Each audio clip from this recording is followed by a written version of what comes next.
All right, today we're going to talk about trench warfare, which is kind of interesting. It's a different type of warfare. So we're going to review from the last lesson.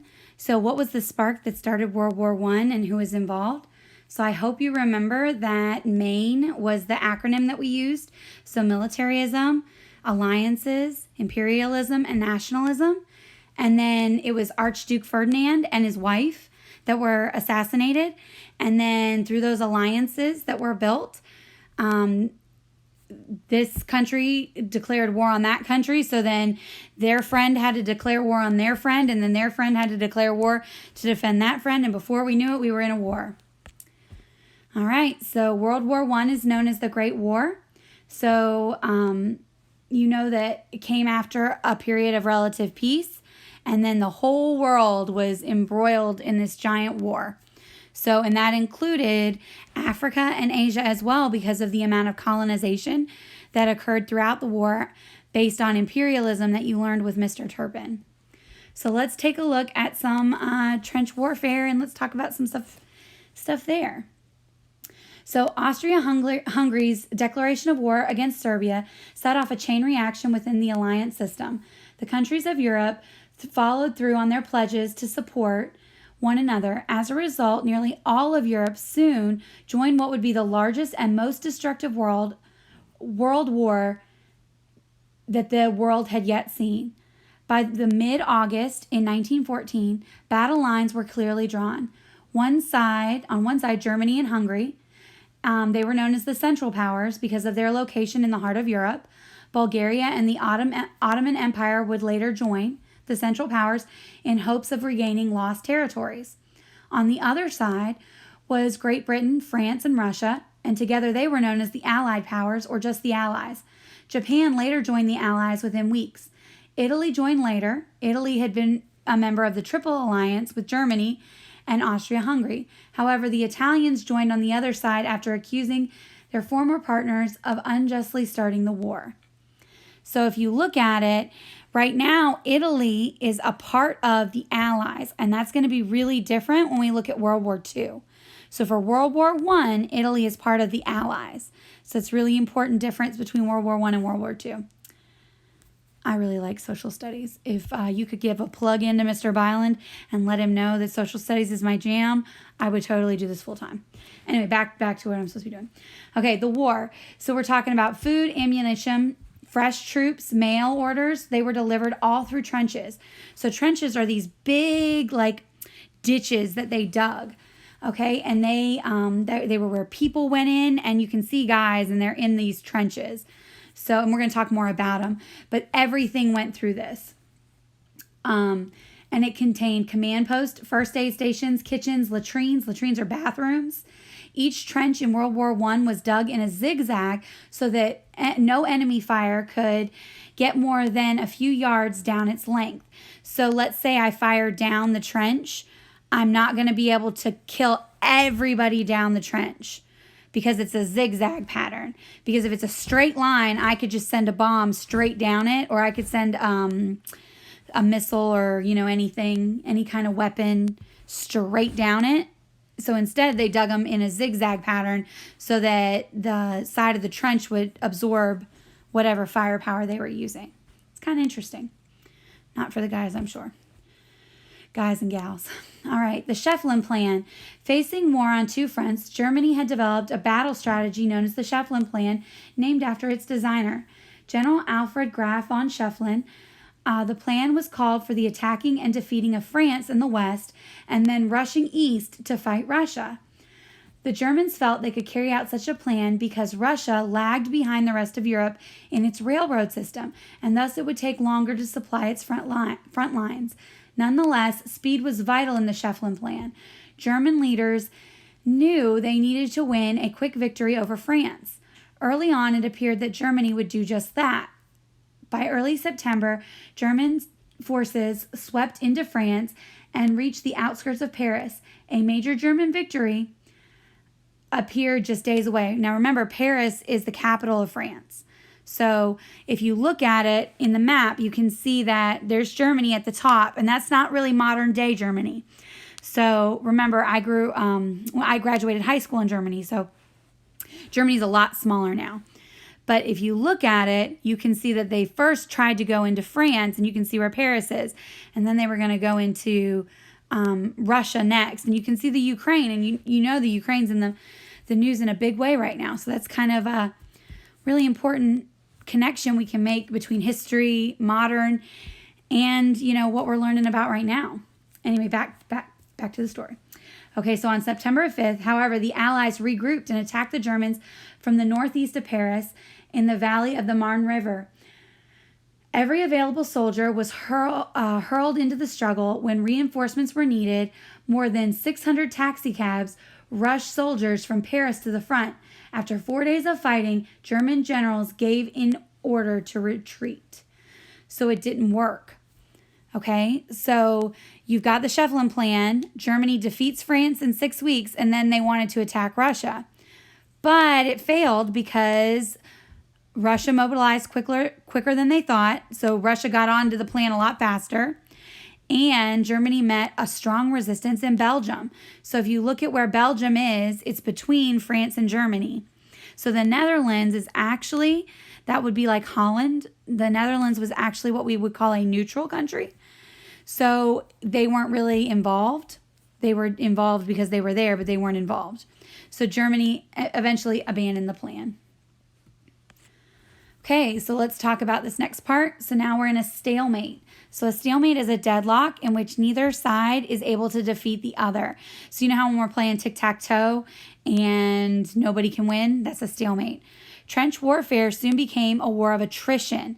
That means you're wearing down the enemy by continual losses in people and materials. So basically you're waiting until the other guy just dies, which is really, really hard on a lot of people, because you got to remember, you've got a lot of young guys in a lot of pain sitting in these trenches, and then you've got the people making decisions in a whole different location.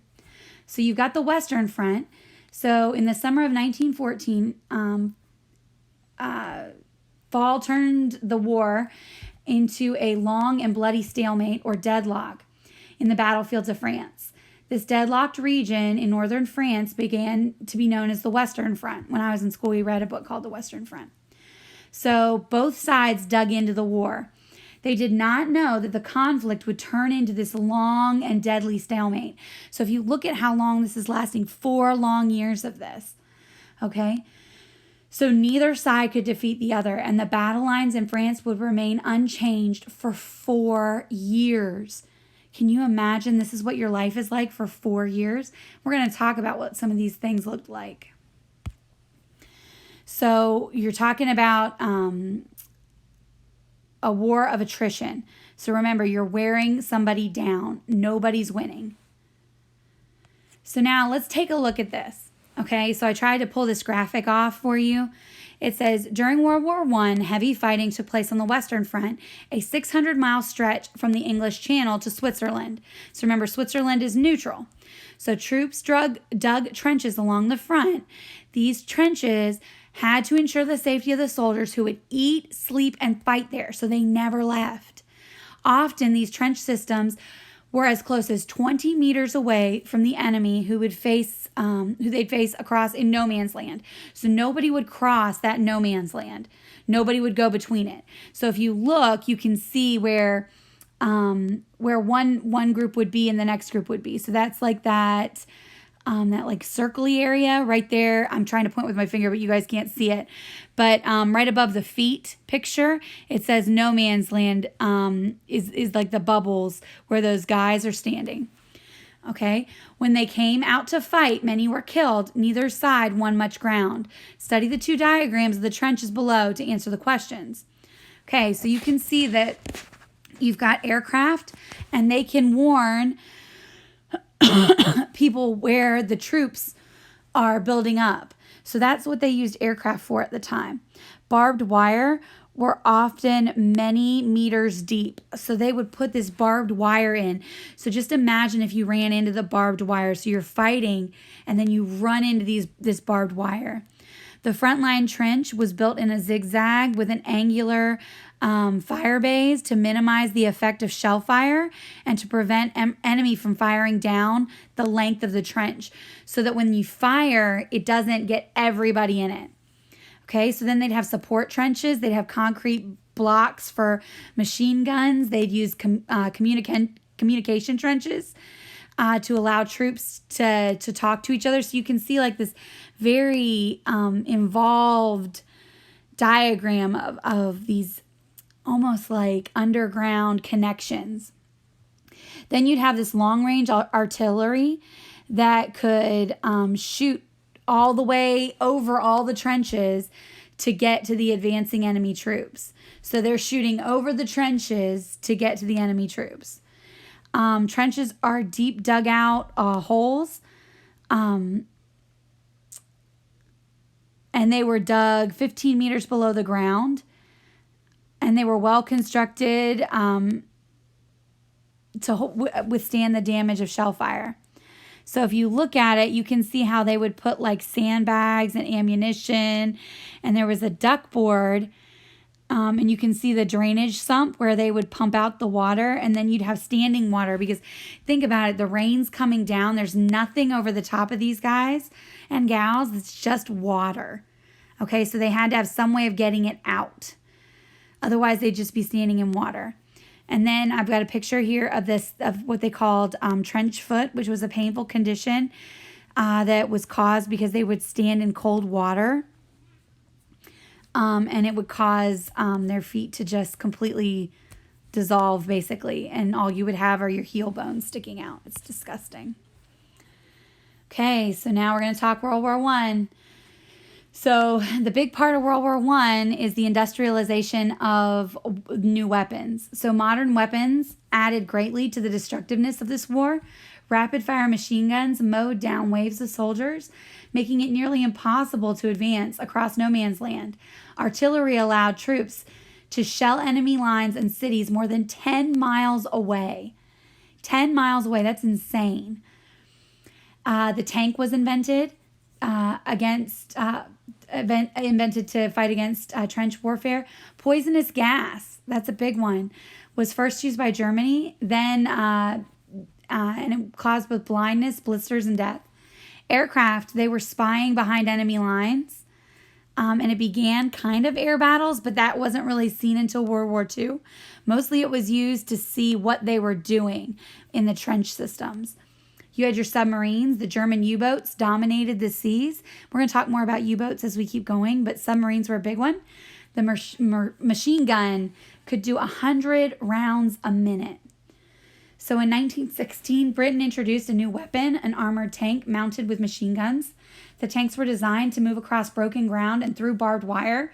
Still, the tanks moved so slowly and broke down often, they did little to break the stalemate.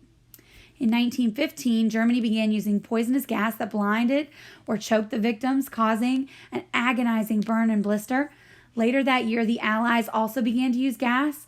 Though soldiers eventually were given gas masks, poison gas remained one of the most deadly hazards of the war. Although poison gas could be fatal, it was an uncertain weapon. Shifting winds might blow the gas back onto the side that launched it. And honestly, gas is something that we no longer... that's seen as like you don't do that in modern war. So we don't use gas. It's against what we call the Geneva Convention. We'll talk more about that later when we do World War II. Both sides also used aircraft. At first, planes simply observed enemy troop war movements. But in 1915, Germany began using Zeppelins. These are kind of neat. They're large gas-filled balloons to bomb the English coast. Later, both sides equipped airplanes with machine guns. Pilots known as flying aces, think about Snoopy there, flying aces had dogfights that were spectacular but had little effect on the course of the war. Submarines proved to be much more important. German submarines roamed the Atlantic, and the submarines were the primary weapon against ships because they used torpedoes, an underwater missile. These U-boats did tremendous damage to the Allied side by sinking merchant ships that carried vital supplies to Britain. Because remember, England is an island. So you've got to keep that in mind, that through this whole thing, that England is an island. So if they can't get things through ships, they're virtually cut off of the world. To counteract the submarine, the Allies organized convoys or groups of merchant ships protected by warships. Germany's policy of unrestricted submarine warfare would eventually help bring the United States into the war. So if you haven't noticed yet, the United States wasn't in the war yet. All right, last one. Weapons of mass destruction, the industrialization of the war. World War I was the first large-scale war to be fought with industrialized weapons, causing massive destructiveness and death. Rapid-fire machine guns could fire up to 400 rounds per minute and had firepower of 100 guns.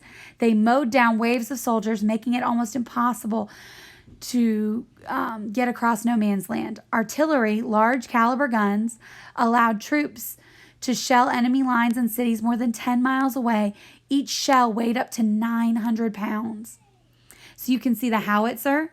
It's called Big Bertha over there on the left-hand side. In 1915, Germany began using poisonous gas that blinded and choked its victims, causing torturous burns and blisters. Later that year, the Allies began to use gas, and in 1916, Britain introduced a new weapon called the armored tank to break down the stalemate of trench warfare, mounted with machine guns, but the tanks didn't work very well because they were designed to move across broken ground and barbed wire, but they moved so slowly and broke down so often that they did so little to break down the stalemate. So you can see that the chlorine and mustard gas of the guys with the masks in the upper right-hand corner, it would turn the acid and the lung, it would turn acid in the lungs, and the soldiers would suffocate. So if you look at the big balloon, that was what the Zeppelin was, and it carried 4,400 pounds of bombs, and they were eventually abandoned because they were easy targets. So both sides used aircraft. At first, the planes simply observed troop movements, and then later they loaded up those planes with machine guns. Germany used Zeppelins, and Germany used submarines called U-boats that sailed across the Atlantic. The typical U-boat was 214 feet long, carried 35 men and 12 torpedoes that could travel underwater for 2 hours at a time. They did enormous damage to the Allied side, sinking ships that carried vital supplies to Britain. To fight against the submarine warfare, the Allies created convoys to help merchant ships that were protected by warships that included torpedo boats with aerial reconnaissance equipment that could detect the movement of underwater submarines. So it was like they would move as a giant, cluster. So you'd have all the merchant ships in the middle, and then you'd have the warships around them, and then you'd have the airplanes up above so that they could kind of see what was going on. So based on all this information, I'd like you to use that to answer the questions, and then ask me or Miss Chase or Miss King any questions that you have. I hope you have a great rest of your day. Bye.